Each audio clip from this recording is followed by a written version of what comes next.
And I think it just depends maybe the variety of animals you have. I'm not going to criticize anyone about this, whether you guys have snake terrariums like...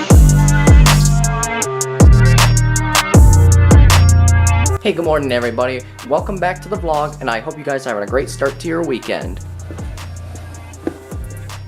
For today's vlog, I want to cover a topic, you guys, that's very controversial in a way, and people are probably going to get mixed reactions about this, so...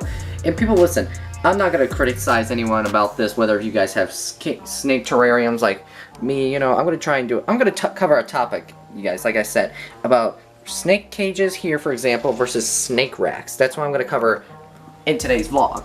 So we're going to go ahead and start with my snake rack here, for example, and, what are you doing? What you doing, Ellie? You're not getting food yet. Not yet, you're not. You're such a silly monkey, you know that? Alright, anyway, let's go ahead and start with snake tanks, actually. Okay guys, so let's go ahead and discuss actually about the rack system here. What we have here is a 4-tub snake rack here, and these are all 12-quart tubs, and you guys probably noticed that, oh, what are you doing? There's no food here. Of course, my girl, Ellie here, my children's python, she's trying to come out of her cage and thinking that there's food nearby, but there isn't. So, but anyway, like you guys, I'm showing you, this actually is a 12-quart tub. If you guys look in here, you can tell there's really not much in here. All this is just some bedding. There's a cool side and a warm side here inside the tub. And of course, we do have a fresh water bowl in there for her to actually make sure you guys need to have a water bowl for your snakes, just in case. Well, not just in case. You always need to have fresh water for your snake, because snakes do need water to stay hydrated, and it helps them actually digest their food pretty well, kind of like us in a way. So, regardless, that's actually kind of like the basic setup here. Now, there are some pros and cons actually to a snake rack, so let's go ahead and discuss about that. Again, so the basic pros here about rack systems is you don't really have to worry about too much actually about your snake. You don't have to worry about kind of like something with humidity on there and temperature wise, but we do require one thing though, actually, is that you need a thermostat up there just in case, actually, so you can control the temperature in here. So, and yeah, I know, I see you, girl, you want food, but I'm not giving you any right now. And now, so the pro about this as well is that, like I said, the rack system here for this tub, for example, it's a 12-quart tub. You got one side here that's cool, and the other side that's actually got a warm side to it as well. Now, the snake actually is in the back of the rack system. If it gets too cold, it's going to go all the way back. And, no, I don't have food for you, girl. I don't want you to bite me, no. No biting, okay? No bites. I know you love the audience. I know, you love that. You love us. Anyway, so that's basically all the pros I got there for the racks there. The cons, actually, there is a few cons out there. Some people complain actually that the rack system, of course, they say like there's not enough space for the snake to stretch their full body out, and there is a little truth to that, to be honest with you, but I think it depends. Usually, if your snake, let's say this girl, my girl Ellie here, my children's python, if she is actually, let's say instead of a 12-quart, she's in a 6-quart tub, she's not going to really have enough room to actually stretch some of her body out like this, for example. So, what that would mean actually is that if your snake is outgrowing the size of that tub, let's say a 6-7-quart tub, that means the snake has to get upgraded to a big 12-quart tub. So that's actually one of the pros and cons actually of a rack system, but in general there's a lot more pros and cons actually to the rack system. I'm just covering just a few of them that I know of, and there's actually a few other stuff you need to be concerned about as well. It's just the lack of space for the snake. Like I said, it's the size of the tub that you need to actually make sure it's right for. And a lot of people say in a rack system that the snake should have a hide with it, but in general, watch as I close the tub, if I can get my girl back in. Get back in your tub, girl. And she'll do what I say. Yep, does what I say. And people complain that they said a snake should have a hide in their rack system. I'm gonna be honest with you, I used to have a hide actually for one of my snakes back a long time ago, but in general, from what I've learned, a snake rack here in a tub, it's basically almost like a hide overall for the snake to hide in, because the snake actually is kind of like in a dark place, you know, it doesn't have to be worried about being stressed and all that. So that's one of the things I've learned about the rack system. So that's basically what I got for the rack system, so let's go ahead and move on to these snake cages now.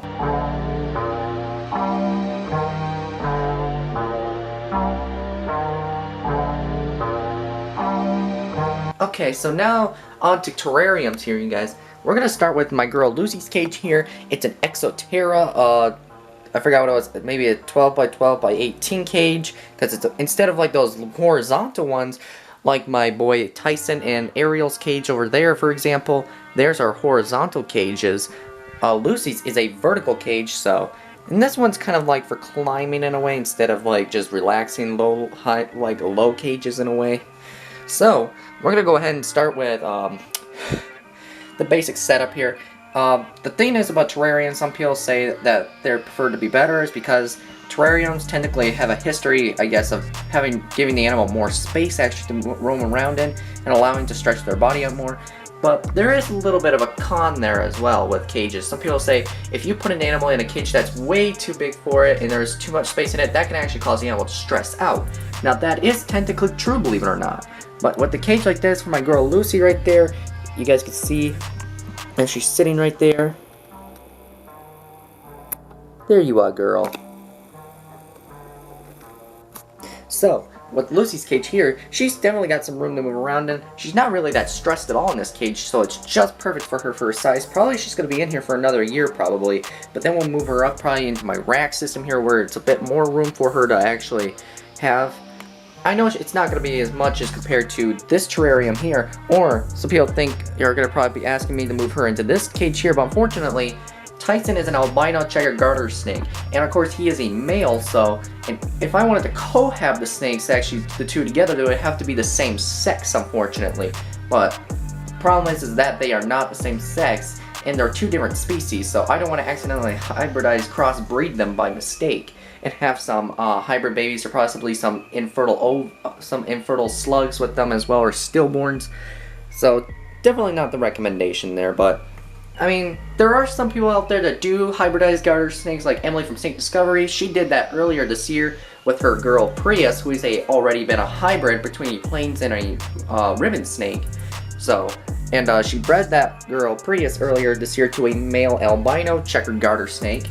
And turned out she had a full litter of 9 babies, no slugs or stillborns, all were perfectly healthy. So, I don't know, I was kind of surprised that those babies turned out to be healthy. So, I'm not against hybridizing snakes, but I don't really recommend it, to be honest with you. So, but I mean, if you got the animals to do it, then I don't see why not. So, but regardless, this is one of the basic setups here. So we got a fresh water dish for my girl Lucy. We got a hide in here just in case if she wants to go into her little cave down there. You guys can see that. And of course we do have like a little a log here on the side. You guys can see that for her to climb up on, and a plant so she can climb up to the top actually in case if she wants to get some sunlight to get some sun, I guess you can say that. But that's one of the things about this terrarium here. So, and you guys could tell, look at this, you got the awesome backdrop here as well, make it look realistic looking. Even though it's made out of styrofoam, it's still really cool looking. And it's kind of like that. And at first, when I got this cage, I wasn't sure if I should probably take it down or just leave it, and I thought to myself, just leave it. It's pretty cool looking, isn't it? So that's one of those cages, so we're gonna go ahead and move over to Tyson's cage now. Alright, so this is my boy Tyson's cage. My male albino checker garter. He is hiding in there. There you are, buddy. I see you in there. So this is kind of like similar to Lucy's cage, but this is actually not an Exoterra cage. This is a Zilla cage. And these ones can be pretty affordable, but this one was like maybe, I don't know, what was it, like $60 I think, something like that, I don't know. But regardless, he's got a good lamp up there on top, actually, right there to give off some good heat there for sources. I got a little thermometer. Unfortunately, I didn't mention, but in Lucy's cage, she does not have a thermometer because I don't know exactly where I should put it. But I think I'm gonna probably go get a temp gun here shortly. But regardless, similar setup actually with Lucy's cage. Fresh bedding right here, of course. Got a very nice, pretty good water bowl, realistic looking one. Got a hide in here as well, so the snake can actually crawl in actually and do whatever it wants to do. You can tell I put a nice looking backdrop behind the cage. This is just recently, believe it or not. I just put this awesome backdrop in there recently. It's not in the cage, it's actually on the other side, as you guys can see. So, And then of course I put this branch in here for him to climb up on in case if he wants to get some sunlight. You know, you're coming out of hiding. You know, you're not gonna eat today yet. So, and of course, like Lucy's cage, she's got a plan in case if he wants to climb up actually and get some cool shade up there just in case. And I got a feeding schedule right here. This is his feeding schedule to track to see when he is due to eat, and he is due to eat tomorrow. So that's a pretty good track right there. So this is just Tyson's cage, you guys, basically similar to Lucy's, so not really much of a difference, but that's pretty much it right there. So as for my girl Ariel, cage is pretty similar basically. Deja vu. So that's one of the things right there about terrariums. So the pros about it, decent amount of space, but there is a con to it though. A cage that's too big for an individual, that can cause the animal to stress out, and you can't really control the temperature, unfortunately, with that, because when you have a heat lamp, you can't really control that temperature, unlike you can with a snake rack I have. So, thermostat over there for my rack system, that's a pro, but unlike rack systems, you can't really afford that with a snake cage. Well, actually, I probably am wrong there, to be honest with you.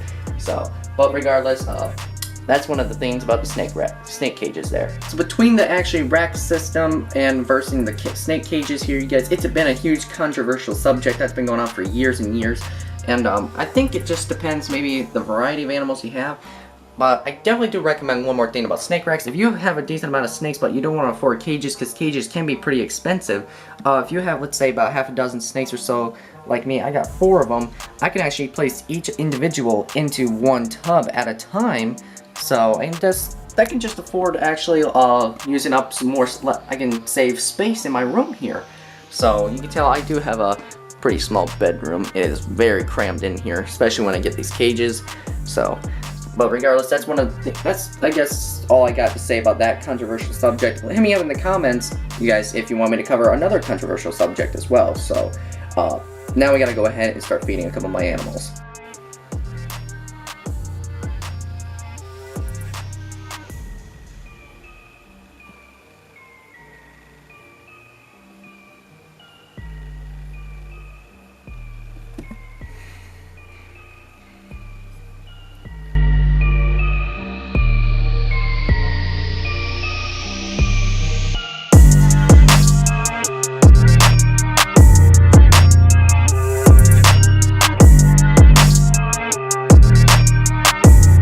Alright, she finished one mouse, now there's one more mouse to go.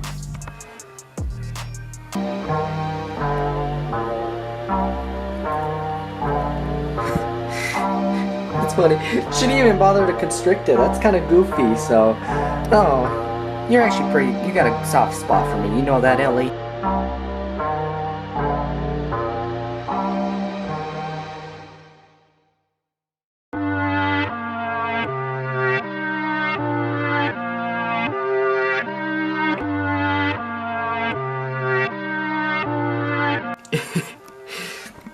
I tell you what, even though Ellie here, my girl here, she does have an aggressive appetite, but I can tell she does have a very soft spot for being handled a lot. And normally when I first own the cage, she's thinking that there might be food, because like she'll look up in a way thinking, oh, am I gonna get food? But then after she notices when it's just my hand and there's no mice around or any scent at all for it, she then just just goes back into a regular position. She's like, fine. So, and normally when she lets me handle her once in a while, so she's got a good soft spot in her. So, thank you for not trying to take my finger instead. Alright, so we're at the county fair right now. I'm kind of zoomed in right now with you because it's really crowded here. So, we're at the county fair at an event called the Mud Runs that's going on. So, it's going to be a lot of fun. I've actually never been to a mud run, to be honest with you guys. So, this is actually a really first time. Is this actually your first time going to a mud run? Yeah. Really? Yeah, same thing for me. Yeah, never been to one before. Nope, so. That's why I said I don't know how loud it's going to be or anything. I don't have a clue. Okay. It looks like they're having a little tractor show going on over there. Our next driver.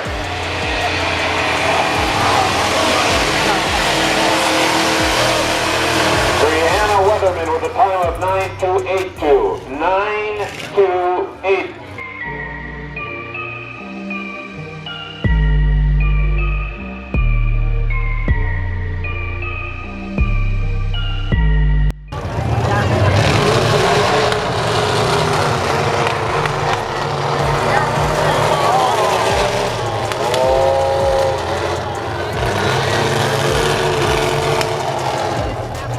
With that said, guys, I'm gonna go ahead and end the vlog here for the week. I hope you enjoyed like this kind of controversial subject actually about snake cages versus snake racks here, for example, for the day.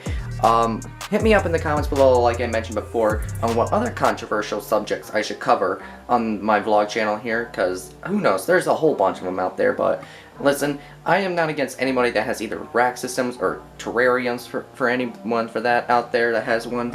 So it's really good to either have one or the other. But regardless, like I said, I'm gonna go ahead and end the vlog here for the week. If you guys are new to my channel, hit that subscribe button for me and turn on that notification bell right there as well. Leave a comment down below and tell me how your weekend was, and also hit that like button for me, and I promise I'm gonna see you guys next week.